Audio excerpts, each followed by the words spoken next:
தமிழகத்தில் 166 திட்டப்பணிகளுக்கு அடிக்கல் நாட்டிய முதலமைச்சர் மு.க.ஸ்டாலின் பல்வேறு நலத்திட்ட பணிகளை தொடங்கி வைக்கும் வகையில் முதலமைச்சர் மு.க.ஸ்டாலின் முன்னதாக விழுப்புரம் சென்றார். தொடர்ந்து வழுதரெட்டி சாலையில் சென்ற அவர் கள ஆய்வில் ஈடுபட்ட நிலையில் மக்களுடன் உற்சாகமாக செல்ஃபி எடுத்துக் கொண்டார்.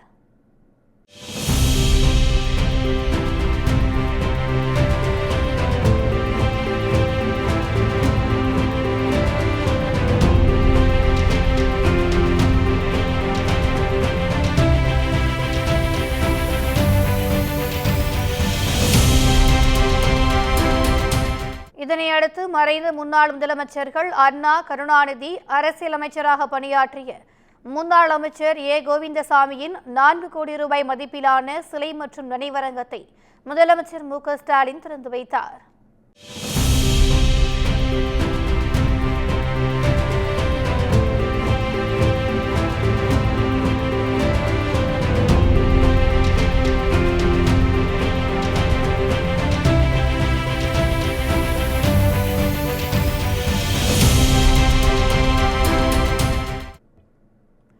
இதனையடுத்து 133 கோடி ரூபாய் மதிப்பீட்டில் 166 திட்டப்பணிகளுக்கு முதலமைச்சர் மு.க.ஸ்டாலின் அடிக்கல் நாட்டி தொடங்கி வைத்ததோடு சித்தனி, ஏழுமலை, ஒரத்தூர், ஜெகநாதன் உள்ளிட்ட 21 சமூக நீதி போராளிகளின் நினைவு மண்டபத்தை திறந்து வைத்தார்.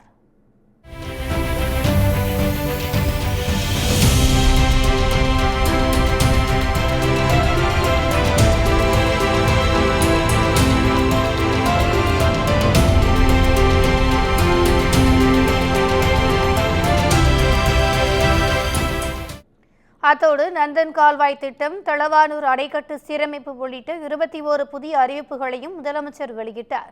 தொடர்ந்து நிகழ்ச்சியில் பேசிய அவர் சமூக நீதி போராட்டத்தின் தொடர்ச்சியாகவே விழுப்புரத்தில் இன்று பல்வேறு திட்டப்பணிகள் தொடங்கி வைக்கப்பட்டதாக கூறினார். நூற்றாண்டை கடந்த பிறகும் சமூக நீதிக்கான நம்முடைய பயணம் தொடருது. அதன் அடையாளமாகத்தான் 21 சமூக நீதி போராளிகளுக்கு மணிமண்டபமும் ஏஜி அவர்களுக்கு நினைவண்டமும் அமைக்கப்பட்டிருக்கு.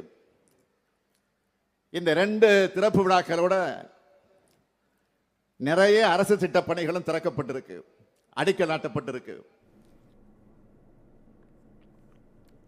எதிர்க்கட்சிகள் தாங்களும் நல்லது செய்வதில்லை, பிறரையும் நல்லது செய்ய விடுவதில்லை என கூறிய அவர் குறைகளை மட்டுமே முன்வைத்து வருவதாகவும் குற்றம் சாட்டினார்.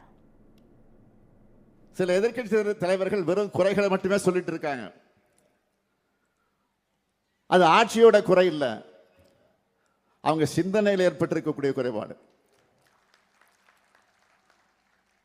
அவங்க தானும் நல்லது செய்ய மாட்டாங்க, அடுத்தவங்களையும் நல்லது செய்ய விட மாட்டாங்க. மக்களுக்கு நல்லது நடந்தா அவங்களுக்கு பிடிக்காது. அதை பற்றியெல்லாம் நம்ம கவலைப்படாம நாம நம்முடைய கடமையை தொண்டாற்றி கொண்டிருக்கிறோம்.